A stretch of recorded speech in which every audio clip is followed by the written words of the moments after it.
नमस्कार दोस्तों, आप सभी का स्वागत है आपके अपने YouTube चैनल शांति निकेतन में। मैं हूं नेहा सिंह और आज से आप सभी की जो क्लास स्टार्ट होने वाली है वो जीडीसी असिस्टेंट प्रोफेसर की क्लास है। तो सबसे पहले हम आज जो हमारी पहली क्लास है इसमें हम जीडीसी असिस्टेंट प्रोफेसर की परीक्षा पैटर्न के बारे में समझेंगे, जो सिलेबस लगा है सामान्य अध्ययन का और इसके साथ ही जो वैकल्पिक विषय है जैसा कि हिंदी आपके इस चैनल पर पढ़ाया जाता है, तो हिंदी से संबंधित जो भी सिलेबस है उसे यहाँ पे आपको पूरा बताया जाएगा। इसके बाद कंटिन्यू वीडियो अब स्टार्ट होंगे आपके जीएस से रिलेटेड और साथ ही हिंदी से रिलेटेड, जो कि जीडीसी असिस्टेंट प्रोफेसर की परीक्षा में आपके लिए बहुत ज़्यादा महत्वपूर्ण होंगे। तो ज़्यादा बात न करते हुए अगर हम बात करें तो यहाँ पे देखिए जीडीसी असिस्टेंट प्रोफेसर परीक्षा 2025 जो होने वाली है वो 3 चरणों में होगी। इसका प्री एग्जाम होगा, फिर मेंस होगा, ठीक, उसके बाद इसका साक्षात्कार इंटरव्यू होगा। तो अगर हम बात करें जो प्रारंभिक परीक्षा है, जो प्री परीक्षा है, इसमें जो प्रश्न है वो वस्तुनिष्ठ परक होंगे, अर्थात यहाँ पे जो प्रश्न है वो वैकल्पिक होंगे, ठीक है, सब्जेक्टिव नहीं होंगे, वैकल्पिक होंगे, ऑब्जेक्टिव होंगे। यहाँ जो पेपर होगा वो पेपर एक ही होगा, ठीक है, एक ही पेपर में जीएस भी होगा, साथ ही आपका वैकल्पिक विषय भी होगा। अगर हम बात करें प्रश्नों की संख्या टोटल कितनी रहेगी, तो जो प्रश्नों की संख्या है वो 120 होगी, जिसमें से आपके जो 30 प्रश्न हैं वो जीएस से पूछे जाएंगे, यानी सामान्य अध्ययन से पूछे जाएंगे। इसके अलावा अगर हम बात करें जो 90 प्रश्न आएगा वो आपके विषय से पूछे जाएंगे, जैसे कि यहाँ पे हमारा विषय है हिंदी, ठीक, तो यहाँ पे 90 प्रश्न है वो आपके विषय से पूछे जाएंगे, बाकी 30 प्रश्न आपके जीएस से संदर्भित होंगे। अगर हम यहाँ पे बात करें पूर्णांक की, तो टोटल पूर्णांक होगा 150 अंक का और आपके पास परीक्षा का समय 2 घंटे का रहेगा। पूरा डिटेल में हमने आपको बता दिया। बात करते हैं जब आप प्रारंभिक परीक्षा पास कर लेंगे, प्री आपका क्वालिफाई हो जाएगा, उसके बाद आप मेंस पर आएंगे। मेंस जो कि लिखित होगा परंपरागत तरीके से जैसा होता आया है, ठीक है। यहाँ पे भी प्रश्न पत्रों की संख्या एक ही होगी, एक ही प्रश्न पत्र होगा। मेंस में भी प्रश्नों की संख्या यहाँ पे टोटल 20 होगी, 10 और 10 दो क्रम में प्रश्न आएंगे। 10 प्रश्न जो है वो आपके लघु उत्तरीय आएंगे, इनकी जो शब्द सीमा रहेगी वो 125 शब्दों की होगी। इसके अलावा प्रत्येक प्रश्न जो है वो 8 अंक का होगा, ठीक है। इसके बाद जो 10 प्रश्न बाकी बचे हैं वो हमारे दीर्घ उत्तरीय आएंगे, ठीक है, उनकी शब्द सीमा 200 अंकों की है और प्रत्येक प्रश्न यहाँ पे 12 अंक का होगा, ठीक है। तो इस तरह आपकी मेंस की परीक्षा होगी। उसके बाद आप मेंस क्लियर करेंगे तब आपका आएगा साक्षात्कार इंटरव्यू, जो कि 25 नंबर का है, ठीक है, उसका अंक है 25। तो ये आपकी तीनों परीक्षा हो गए, ठीक है। अब अगर हम बात करें तो सामान्य अध्ययन आपके जीएस के पाठ्यक्रम सिलेबस के बारे में, तो यहाँ पे देखिए सामान्य विज्ञान पूछा जाएगा, ठीक है। कुल मिलाकर हम अगर कहें तो जो हम यूपीपीसीएस के लिए पढ़ते हैं, ठीक है, वही पूरा जीएस रहेगा। बहुत विस्तृत में नहीं जाना है और बहुत कम भी नहीं पढ़ना है, तो हमें हिसाब से पढ़ना है। तो और आपको ये जीएस का जो भी टॉपिक है, सामान्य विज्ञान, दूसरे नंबर पे आपका करेंट अफेयर है, राष्ट्रीय अंतर्राष्ट्रीय महत्व की समसामयिक घटनाएं पूछी गई हैं। तीसरे नंबर पे है आपका भारत का इतिहास, भारतीय राष्ट्रीय आंदोलन सहित। इसके अलावा आपकी राज्य व्यवस्था और अर्थव्यवस्था भी पूछी जाएगी। इसके साथ ही बात करें तो भूगोल पूछा जाएगा, जो कि भारत और विश्व दोनों का होगा। इसके अलावा मानसिक योग्यता अर्थात रीजनिंग के भी क्वेश्चन आपको यहाँ पे देखने को मिलेंगे और सांख्यिकी आंकड़ों का विश्लेषण भी होगा, डाटा एनालिसिस भी होगा, यहाँ पे उससे भी रिलेटेड प्रश्न होंगे। तो ये 6 टॉपिक हैं जिनसे आपके जीएस से टोटल 30 प्रश्न बनेंगे, ठीक है, 30 प्रश्न बनेंगे जीएस से और ये जितने टॉपिक हैं वो सभी आपको यहाँ पे कवर कराया जाएगा। अभी हमने कुछ वीडियो भारतीय इतिहास के बारे में अपलोड किया है, जिसमें प्राचीन इतिहास को हमने पूरा कवर किया है। अगर आप प्राचीन इतिहास से रिलेटेड वीडियो देखना चाहते हैं तो आप चैनल में जाइए, वहां पे लिंक पड़ी है, आप देख लीजिए। इसके अलावा ये जो वीडियो है आपको यूपी पीसीएस, अन्य स्टेट पीसीएस के लिए भी बहुत ही ज़्यादा इम्पोर्टेंट है। और हमने प्राचीन इतिहास कंप्लीट कर दिया है। अगला जो आपका बहुत जल्द वीडियो आने वाला है कंटिन्यू, वो आपका मेडुअल हिस्ट्री और सबसे इम्पोर्टेंट आधुनिक भारत मॉडर्न हिस्ट्री का होगा।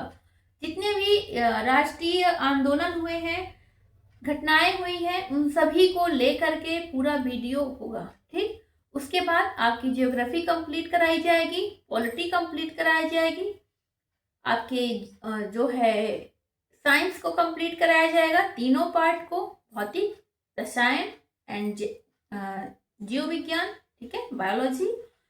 आपके करंट अफेयर को कंप्लीट कराया जाएगा। तो एक तरीके से पूरे टॉपिक्स को यहाँ पे आपको कंप्लीट कराया जाएगा। बात रही हिंदी की, तो हमने बहुत सारे मैटर हिंदी के अपलोड किए हुए हैं, जो कि जीडीसी के सिलेबस से मिलता जुलता है। बाकी क्योंकि जीडीसी का सिलेबस बहुत लंबा है हिंदी का, अभी हम आपको उसको दिखा रहे हैं पूरा सिलेबस हिंदी का क्या क्या है। ठीक, तो बाकी जो बहुत सारे बिंदु बचे हुए हैं वो भी एक एक कर करके सारे वीडियोस अपलोड होंगे, सारे वीडियोस आपको उपलब्ध कराया जाएगा, पढ़ाया जाएगा हर एक टॉपिक को। तो उम्मीद है आपको वीडियो अगर अच्छा लगेगा तो प्लीज़ वीडियो लाइक करिएगा, चैनल सब्सक्राइब करिएगा, ठीक है। तो जैसा कि दोस्तों आप सभी ने देखा कि आपका जो हिंदी विषय है उसका सिलेबस की अगर हम बात करें तो देखिए, खंड 1 हिंदी साहित्य का इतिहास है, जिसमें हमें साहित्य का इतिहास दर्शन, हिंदी साहित्य के इतिहास लेखन की परंपरा एवं विकास, हिंदी साहित्य के प्रमुख इतिहास ग्रंथ एवं उनकी विशेषताएं, हिंदी साहित्य का इतिहास, काल विभाजन एवं नामकरण, ये सारी चीज़ें पूछा है। आपको पूरा आदिकाल कंप्लीट कराना है, पढ़ना है, भक्ति काल पढ़ना है। ये सारे वीडियो आपको हमारे चैनल पर मिल जाएंगे। रीतिकाल, ठीक है। इसके अलावा आपको आधुनिक काल में हिंदी का पद्य साहित्य है, पूरा आधुनिक काल की सामाजिक, सांस्कृतिक, आर्थिक, राजनीतिक पृष्ठभूमि, इसके साथ भारतेंदु युग, द्विवेदी युग, छाया, प्रगति, प्रयोग, नई कविता, समकालीन कविता। भारतेंदु युग को अलग से देखेंगे, द्विवेदी युग, छायावाद, पूरा हिंदी साहित्य का इतिहास है, ठीक है। हालावाद है, ये सब आपको कंप्लीट कराया गया है। प्रपदवाद, समकालीन कविता, हिंदी के गद्य साहित्य में आपको पूरा का पूरा गद्य साहित्य पढ़ना है। हिंदी यहाँ पे देखिए, यहाँ पे आपको अलग से ये टॉपिक हमने नहीं कंप्लीट करवाया है। हिंदी पत्रकारिता थोड़ा बहुत है, लेकिन थोड़ा विस्तृत में हम आपको ये टॉपिक करवा देंगे। प्रिंट मीडिया, ये आपको कंप्लीट करवाना है। श्रव्य मीडिया, हिंदी का लोक साहित्य, ठीक है आपको। इसके अलावा खंड 2 की बात करें तो खंड 2 में है काव्य शास्त्र, जिसमें हमें भारतीय काव्य शास्त्र को पढ़ना है, रस, छंद, अलंकार, लक्षण एवं उदाहरण सहित। इसके अलावा पाश्चात्य काव्य शास्त्र को पढ़ना है, जितने भी पाश्चात्य काव्य शास्त्री हुए हैं उन सभी के सिद्धांतों को उनको पढ़ना है। हिंदी एवं पाश्चात्य आलोचना के पारिभाषिक शब्द एवं कतिपय अवधारणाएं, हमें इन्हें देखना है, जैसे काव्य भाषा, बिंब, प्रतीक, फैंटेसी, कल्पना, कवि समय, काव्य रूढ़ी इत्यादि जो थी। इसके अलावा अस्तित्ववाद, यथार्थवाद, आदर्शवाद, आधुनिकतावाद, संरचनावाद, उत्तर संरचनावाद, स्वच्छंदतावाद। इसके अलावा जो अन्य आलोचना के प्रकार थे, सैद्धांतिक आलोचना, स्वच्छंदतावादी आलोचना, मनोविश्लेषणवादी, मार्क्सवादी आलोचना, ठीक है। इसके अलावा प्रमुख जो आलोचक रहे हैं, तो ये वाला टॉपिक जो है वो आपको कंप्लीट कराया गया है, ठीक है। बाकी जो है वो आपको जल्द ही करवा दिया जाएगा। इसके अलावा यहाँ पे हम बताते भी चल रहे हैं ना, ताकि आपको आसानी रहे। ये खंड 3 आपका भाषा विज्ञान से रिलेटेड है, और ये टॉपिक आपको एक एक बिंदु पूरा कंप्लीट कराया जाएगा, ठीक है। यहाँ पे पूरा आपको भाषा विज्ञान, पाली, प्राकृत, अपभ्रंश, सारी चीज़ों को पढ़ना है। राजभाषा, राष्ट्रभाषा, संपर्क भाषा, संचार भाषा, ये सब चीज़ें क्या है, प्रयोजन मूलक हिंदी, हिंदी की संवैधानिक स्थिति, राष्ट्रभाषा के रूप में हिंदी की स्थिति, ये सारी चीज़ें आपको यहाँ पे कवर करवाया जाएगा। हिंदी विस्तारीकरण के वैयक्तिक एवं संस्थागत जो प्रयास हुए हैं, हिंदी के विकास में जो विभिन्न आंदोलन हुए, हिंदी के प्रचार प्रसार में जो प्रमुख व्यक्तियों ने योगदान दिया, प्रमुख संस्थाओं ने योगदान दिया, वे सभी, इसके अलावा हिंदी से रिलेटेड सभी पुरस्कार, सम्मान, हिंदी की पत्र पत्रिकाओं का योगदान, हिंदी के जनसंचार, हिंदी पोर्टल, वेब पटल, सबको यहाँ पे कंप्लीट कराया जाएगा। ये सारी चीज़ें हमको पढ़ना है। इसके बाद भाषिक स्वरूप है हिंदी का, जिसमें हिंदी ध्वनियों, यहाँ पे हम हिंदी व्याकरण पर आ जाएंगे, ठीक है। उनके वर्गीकरण है हिंदी व्याकरण, संज्ञा, सर्वनाम, क्रिया, विशेषण, लिंग, वचन, काल, अव्यय, ये सबको पढ़ना है। शब्द संरचना देखनी है, तत्सम, तद्भव, देशज, विदेशी, ठीक है। इन सारी चीज़ों को, संधि, समास, पर्यायवाची, विलोम, एकार्थी, अनेकार्थी, अनेक शब्दों के एक शब्द, ये सारा चीज़ें कंप्लीट करना है। हिंदी वाक्य रचना के अंतर्गत हमें वर्तनी को शुद्ध करना है, मुहावरे और लोकोक्तियों को पढ़ना है। इसके अलावा अगर हम बात करें तो कंप्यूटर हिंदी को पढ़ना है। कंप्यूटर और हिंदी का क्या संबंध है वो भी पढ़ना है, कैसे कंप्यूटर का, इंटरनेट का हिंदी में क्या योगदान रहा है उसको देखना है। हिंदी के विराम चिन्हों को देखना है। पत्र लेखन यहाँ पे जोड़ा गया है, जो कि प्रयोजनमूलक हिंदी के अंतर्गत आता है। अर्थशास्त्रीय एवं शासकीय पत्र, ये सारी चीज़ें पूरा हमें पढ़ना है। ये सब चीज़ें आपको कवर कराई जाएंगी। कार्यालय हिंदी की पारिभाषिक शब्दावली, पारिभाषिक शब्द, अपठित गद्यांश एवं प्रश्नोत्तर भी होंगे, ठीक है।